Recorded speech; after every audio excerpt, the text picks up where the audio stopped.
तो मैं इसके लिए क्षमा चाहता हूं आपके माध्यम से कि इस बार मेरी मजबूरी है कि मेरी धर्मपत्नी का जो केस वहां पे अटका हुआ है, तो मैं महिला सीट पर वार्ड नंबर 27 से चुनाव नहीं लड़ूंगा। मुझे दोनों मंत्रियों का आशीर्वाद मिलेगा। मैंने दोनों मंत्रियों के चुनाव में काम किया है। मैंने भारत सरकार में जो हमारे माननीय मंत्री कृष्णपाल जी, उनके लिए भी काम किया है मैंने, और मैंने राजेश नागर के भी लिए काम किया है। तो दोनों मंत्री मिलकर मेरा सहयोग करेंगे। 33,000 केवी का एक वहाँ पे सब डिवीजन लाइट का बनवाऊंगा, एक हॉस्पिटल लेकर आऊंगा, वहाँ पे एक स्टेडियम लेकर आऊंगा, और नगर निगम की सारी जमीन को खाली करवा के एक वहाँ पे लड़कियों के लिए कॉलेज लेकर आऊंगा, मैं एक लड़काओं के लिए कॉलेज लेकर आऊंगा। दोस्तों नमस्कार, आप देख रहे हैं सत्य हुंकार, मैं आपके साथ सत्यपाल। जैसे जैसे चुनावों का समय नजदीक आ रहा है, राजनीतिक परिस्थितियां बदल रही हैं। जब से वार्ड बंदी का रिजर्वेशन हुआ, तब से तो परिस्थितियां बहुत तेजी से बदलने लगी। जो लोग अपने अपने वार्ड से तैयारी कर रहे थे, रिजर्वेशन होने के बाद जैसे राजनीतिक परिस्थितियां बदली, वैसे ही प्रत्याशियों ने भी पाले बदलने शुरू कर दिए। अब चर्चा बसंतपुर को लेकर अगर होती है तो रवि भड़ाना का नाम आता है। रवि भड़ाना को लगातार ये माना जा रहा था कि वो मजबूत दावेदार हो सकते हैं बसंतपुर से, क्योंकि ये सीट पहले जर्नल थी। जैसे ही रिजर्वेशन दोबारा से हुआ और इस सीट को महिला सीट के लिए आरक्षित किया गया, तभी से चर्चाओं का बाजार गर्म हो गया और अनुमान और कयास ये लगाए जाने लगे कि अब रवि भड़ाना बसंतपुरिया वार्ड 27 से चुनाव लड़ेंगे या वार्ड 26 से। ये बड़ा सवाल है और हम इसी सवाल को खोजने के लिए और ये समझने के लिए कि आखिर अब रवि भड़ाना क्या करेंगे, आज पहुंचे हैं खुद रवि भड़ाना के साथ। आज जो हमारे मेहमान होंगे वो होंगे रवि भड़ाना बसंतपुर वार्ड 27 से। आइए सबसे पहले स्वागत कर लेते हैं ये जानने के लिए कि आखिर जो राजनीतिक चर्चाएं चल रही हैं वो असल सच क्या है। तो आइए स्वागत करते हैं रवि जी। नमस्कार जी। नमस्कार जी। बड़ी चर्चाओं में आप रहते हैं, आपको लेकर के पहले भी बहुत सारी चर्चाएं होती रही। माना यह जा रहा था कि वार्ड 27 के आप प्रबल दावेदार हैं। एक बार आपने परिस्थितियों को तब राजनीतिक चर्चाओं में बदल दिया था जब विधानसभा के चुनाव चल रहे थे कि मैं ये निर्णय करूंगा कि मैं किसका समर्थन करूंगा। 2 दिन का आपने समय मांगा और अंततः ये फैसला हुआ कि आपने भारतीय जनता पार्टी के प्रत्याशी राजेश नागर को खुला समर्थन दिया। वैसे तो आप पहले निर्दलीय चुनाव लड़े थे, आप कहते भी रहे कि आप भारतीय जनता पार्टी में नहीं हैं या भारतीय जनता पार्टी के प्रत्याशी नहीं रहे, आप तो निर्दलीय का दावा ठोकते रहे। अब जो परिस्थिति बदली है, इन परिस्थितियों में रवि भड़ाना क्या सोच रहे हैं? क्या वो रवि भड़ाना वार्ड 27 से जो निवर्तमान पार्षद के तौर पर थे, अब वहीं चुनाव लड़ेंगे या कोई दूसरा क्षेत्र चुनेंगे? देखो सतपाल जी, सबसे पहले तो आपने बहुत ही अच्छा प्रश्न करा, मैं आपका स्वागत करता हूं कि वार्ड नंबर 27 मेरा परिवार है, मेरा घर है। और मैं यहाँ से श्रीमती मुनेश भड़ाना जो हमारी धर्मपत्नी है, इस वार्ड ने मुझे निर्दलीय चुनाव जिताया भाजपा की आंधी में। तो इन व्यक्तियों को मैं बहुत बड़ा ऋणी हूँ, मैं इनका कभी भी कर्जा नहीं उतार सकता और ये मेरा परिवार है। और वार्ड 26 की बात अगर आप लगाए तो वो भी मेरा परिवार है। 2010 में मैं पूरे वार्ड सैदपुर तक जब 21 होता था तो चुनाव लड़ा था और मैंने जो भी लोग बागों की समस्याएं थी उनको उठाया था और यहाँ से एक नई राजनीति को मैंने दिशा दी थी कि यहाँ पे जब पहले हम राजनीति में नहीं थे तो यहाँ पे पोलों के भी 5-5, 6-6 हज़ार रुपये लेते थे लोग बाग। हमने उस गंद को यहाँ से ख़त्म किया और गरीब के घर में लाइट पहुँचाई। तो नहर पार मुझे लाइट मंत्री के भी नाम से, जैसे आप लोगों ने नाम रखा था कि लाइट मंत्री के नाम से भी मुझे जानते हैं, तो ये सारा मेरा एक परिवार है नहर पार का। तो ये डिसाइड जो करेंगे हम, संगठन है एक हमारा। जैसे कि आपने सवाल करा था कि विधानसभा में भी आपने निर्णय लिया था, तो हमारा संगठन है जिसने हमें से संगठन ने कह दी कि भाई इस बार हम आपको जैन सीट से चुनाव लड़ाएंगे। तो संगठन का सर्वप्रिय मानना होता है और हमारे 27 से भी जो संगठन हमारा अभी जैसे भाजपा में हैं हम, तो हम भाजपा से ही दावे करेंगे और हम 26 की दावेदारी मैं स्वयं करूंगा टिकट की, कि मुझे 26 से भाजपा पार्टी से टिकट मिले मैं माननीय मंत्रियों से अपनी गुहार लगाऊंगा कि मेरा इस बार जेंट्स में मन है, तो जेंट्स में सीट है बराबर में, तो मैं वहां से लड़ लेता हूँ। आपने 2010 के चुनावों का जिक्र किया। अगर 2010 के चुनावों को देखा जाए तो जब चुनाव हुआ था तो ये माना गया था कि आप एक प्रबल दावेदार थे, भले ही आप 1200 के आसपास की वोटों से चुनाव हारे थे, लेकिन बसंतपुर से लेकर के अगवानपुर तक के जो बूथ थे उसमें सबसे ज्यादा वोटिंग आपको मिली थी और ऐसा लग रहा था कि शायद आप वो चुनाव जीतने जा रहे थे। ऐसी परिस्थितियां बनी, लेकिन लास्ट में आप चुनाव हार गए।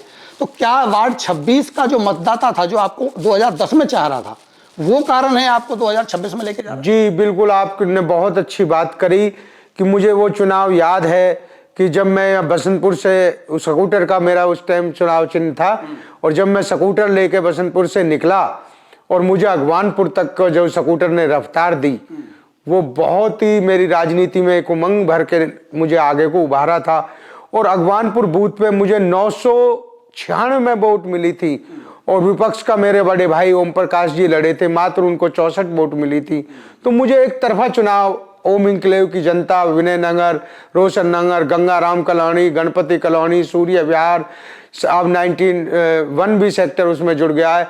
तो मुझे ऐसे नहीं पता कि मैं उन कैंडिडेटों की तरह नहीं हूँ, मैं कॉलोनियों के नाम नहीं जानता, तो मुझे तो हर कॉलोनी का, हर गली का बच्चा जानता है और मुझे अपना घर जैसा ही सब समझते हैं। अब सबसे बड़ा सवाल ये आएगा कि आपने एक बात कही कि मैं जो जेंट सीट होगी उस पर चुनाव लड़ना चाहता हूँ। क्यों ना ये माना जाए या आपके ऊपर ये आरोप लगाया जाए कि आप 27 बार शायद इसलिए छोड़ रहे हैं कि आपके साथ जो महिला का कैंडिडेट को लेकर के, जो आपकी धर्मपत्नी, उनको लेकर विवाद हुआ था, वो कारण है, या ये कारण है कि आप जेंट सीट पे ही लड़ना चाहते हैं? नहीं नहीं, ये भी आपने बहुत अच्छा सवाल किया कि हम चुनाव निर्दलीय जीते और काफी बड़े अंतर से जीते। हम भाजपा से 2700 वोटों से चुनाव जीते और विपक्ष में तो जो हमारे बड़े भाई भी थे, उन्होंने हम पे दावा डाल दिया शिक्षा का, तो हम निचली अदालत से उसको जीत गए। फिर वो केस चंडीगढ़ पहुंच गया, आज वो केस चंडीगढ़ में है। तो मैं अपनी जनता से धोखा नहीं कर सकता, मैं छुपा नहीं सकता राजनेताओं की तरह कि भाई जब मेरा केस चंडीगढ़ में है तो मैं अपनी धर्मपत्नी को दोबारा चुनाव क्यों लड़ाऊं। तो मैं इसके लिए क्षमा चाहता हूं आपके माध्यम से कि इस बार मेरी मजबूरी है कि मेरी धर्मपत्नी का जो केस वहां पे अटका हुआ है, तो मैं महिला सीट पर वार्ड नंबर 27 से चुनाव नहीं लड़ूंगा। मतलब आप ये कह रहे हैं कि अभी क्योंकि केस पेंडिंग है इसलिए आप उसको विवाद में ले जाना नहीं चाहते।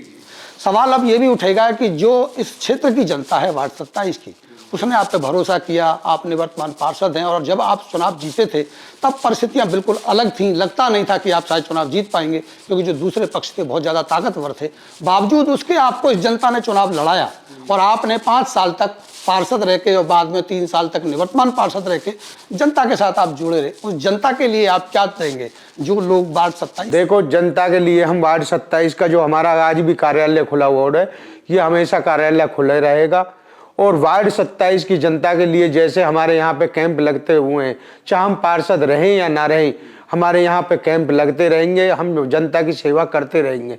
चाहे छठ पूजा की बात हो या किसी मंदिर के निर्माण की बात हो या रोड नाली की जो बात होगी, वो सारे कार्य हम बिगर पार्षद लालच के भी यहाँ पे करते रहे। कहीं ऐसा तो नहीं कि रवि भड़ाना तिलपत में होने वाली विधानसभा के परिसीमन की तरफ नजर डाल रहे हैं और दोनों क्षेत्रों पर अपनी पकड़ बना करके और विधानसभा की तैयारी कहीं ना ठोक दे? नहीं नहीं, मैं तो अभी तो फिलहाल अपने वार्ड की ही तैयारी में हूँ कि इस बार वार्ड मेरे पड़ोस में मेरा जो क्षेत्र रहा है उसमें एक बार जैन सीट हुई है, तो मेरे संगठन ने कही है कि भाई बड़े भाई, आपने लेडीज में चुनाव में विपक्ष में रह के भी, निर्दलीय जीत के भी, कोर्ट कचहरी में भी होके आपने वार्ड 27 में काम करके दिखाया कि जैसे मेन बंद पे रोड बना है, ठेके वाला रोड बना है, बसंतपुर रोड बना है, सीवर डली है, पानी के पाइप डले हैं, बिजली के खंभा लगे हैं। तो जनता को, यूपी बिहार की जनता को मुझ पर विश्वास है और वो कह रहे हैं कि आप इस बार जेंट्स में चुनाव लड़ो और अपनी दोनों वार्डों की समस्याओं को जेंट्स में, नगर निगम में उठाओ, हम तुम्हारे साथ। कहीं इसलिए तो नहीं रवि भड़ाना वार्ड 27 को छोड़ के जा रहे हैं कि वो एंटी इनकम्बेंसी का सामना करेंगे, कहीं चुनाव लूज ना कर दें, इसलिए वो नया क्षेत्र चुनना चाहते हैं? नहीं नहीं नहीं, यहाँ पे तो मेरा घर है। आज भी लोग बात कह रहे हैं कि आप अपने धर्मपत्नी को खड़ा करो, हम तुम्हारे साथ हैं, पर मैं इस चीज को जनता से छुपा नहीं सकता कि जो मेरे साथ में कोर्ट में केस चल रहा है, तो मैं इस चीज़ को जनता से धोखा नहीं कर सकता। मैं क्षमा चाहता हूं आपके चैनल के माध्यम से वार्ड जनता 27 की से, पर मेरी जनता भी उस पर विश्वास करे कि दुख सुख में हमेशा रवि भड़ाना आपके साथ रहे। वार्ड 26 को आप किस आधार पर मजबूत मान रहे हैं कि भैया आप वहां से चुनाव जीत पाएंगे? वार्ड 26 में हमारे जितने भी कार्यकर्ता उनसे हमारी बात हुई है, और वहां पे जो वर्तमान पार्षद रहे हैं वो लोग 5 साल उनका कार्य देखा है कि लोग बाग से हताश हैं, और उसी के वजह से वो कह रहे हैं कि भाई साहब आप यहाँ से चुनाव लड़ो, हम आपके साथ हैं। लेकिन अहम सवाल सबसे बड़ा वही खड़ा होगा कि आप अब तो भारतीय जनता पार्टी के साथ जुड़े, क्योंकि आपने पूरा साथ विधानसभा में भी दिया और अब तो आपने झंडे और डंडे भी भाजपा के लगा ही लिए, अब तो आपको भाजपा का माना ही जा रहा है। तो अगर आप 26 में जाके टिकट मांगेंगे भारतीय जनता पार्टी का या निर्दलीय भी चुनाव लड़ेंगे? नहीं, हम 26 में भाजपा जनता पार्टी का ही टिकट मांगेंगे और अपना आवेदन करेंगे, और हमें उम्मीद है कि टिकट भाजपा हमें वहां से देगी। और अगर किसी कारण से टिकट आपको नहीं दिया तो? टिकट अगर नहीं देगा तो इसके बारे में संगठन विचार करेगा। फिर और अभी आप कह रहे हैं कि अभी आप मजबूत दावेदारी में हैं, टिकट नहीं मिला तो भी आप चिंतन मंथन करके फैसला करें? संगठन विचार करेगा, जो संगठन कहेगा उसके हम तात्पर्य, क्योंकि ये संगठन हमने ही 2010 में यूपी बिहार के सारे आदमियों को इकट्ठा करके करीब 1100 आदमी हमारे संगठन में हैं, तो ये हमने ही संगठन तैयार किया है। फिर जो संगठन कहेगा वो करेंगे। अब सबसे बड़ा सवाल ये आता है कि वार्ड 26 में आप जा रहे हैं, चुनाव लड़ना चाहते हैं, कितना साथ आपको सत्ता पक्ष यानी राजेश नागर जो मंत्री हैं यहाँ से उनका और जो बड़े मंत्री हैं उनका आपको मिल सकता है? मुझे दोनों मंत्रियों का आशीर्वाद मिलेगा। मैंने दोनों मंत्रियों के चुनाव में काम किया है। मैंने भारत सरकार में जो हमारे माननीय मंत्री है कृष्णपाल जी, उनके लिए भी काम किया है मैंने, और मैंने राजेश नागर के भी लिए काम किया है। तो दोनों मंत्री मिलकर मेरा सहयोग करेंगे और भारतीय जनता पार्टी की आवाज ऊंची बुलंद करके हम चुनाव लड़ेंगे। तो क्या ये निर्णय जो आपने लिया है, ये निर्णय किसी जानकारी से अवगत आपने अपने आकाओं को या अपने हाईकमान को कराया?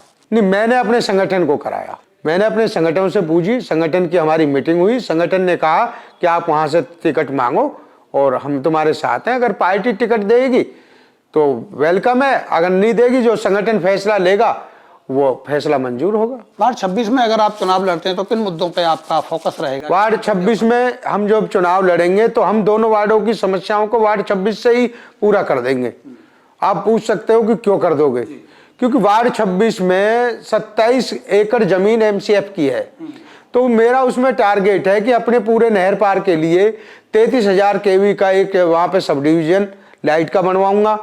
वहाँ पे 50 बेड का, जो आज तक एडवर्टाइज होती रही है कि 50 बेड का हॉस्पिटल नहीं है, एक हॉस्पिटल लेकर आऊँगा। वहाँ पे एक स्टेडियम लेकर आऊँगा और नगर निगम की सारी ज़मीन को खाली करवा के वहाँ पे मेरे 3 सबसे बड़े मुद्दे रहेंगे, जो वार्ड 27 की जनता को भी करेंगे और वार्ड 26 की जनता को। एक वहाँ पे लड़कियों के लिए कॉलेज लेकर आऊँगा मैं, एक लड़काओं के लिए कॉलेज लेकर आऊँगा, और 27 एकड़ जमीन सतपाल जी बहुत कम नहीं होती, तो उसमें हमारे सारे ही काम हो जाएंगे। तो नहर पार की पूरी जनता तिलपत तक की पूरी वार्ड नंबर 26 से एक चमकाव आएगा, क्षेत्र में एक बदलाव आएगा और एक विकास की लड़ी से जिससे यूपी बिहार के व्यक्ति काम छोड़ के आए हैं उसको सारे को देखें। मतलब आपने ये तय कर लिया कि सेंटर पॉइंट पे चला जाए और आसपास के इलाके को भी पे भी काम किया जाए। चलिए, बहुत बहुत शुभकामनाएं हमारी आपके साथ कि आपको वहाँ से जिम्मेदारी मिले, आप चुनाव लड़ें, हमारी शुभकामना रहेगी। आपने समय दिया इसके लिए आपका बहुत बहुत धन्यवाद। बहुत बहुत धन्यवाद आपके चैनल का।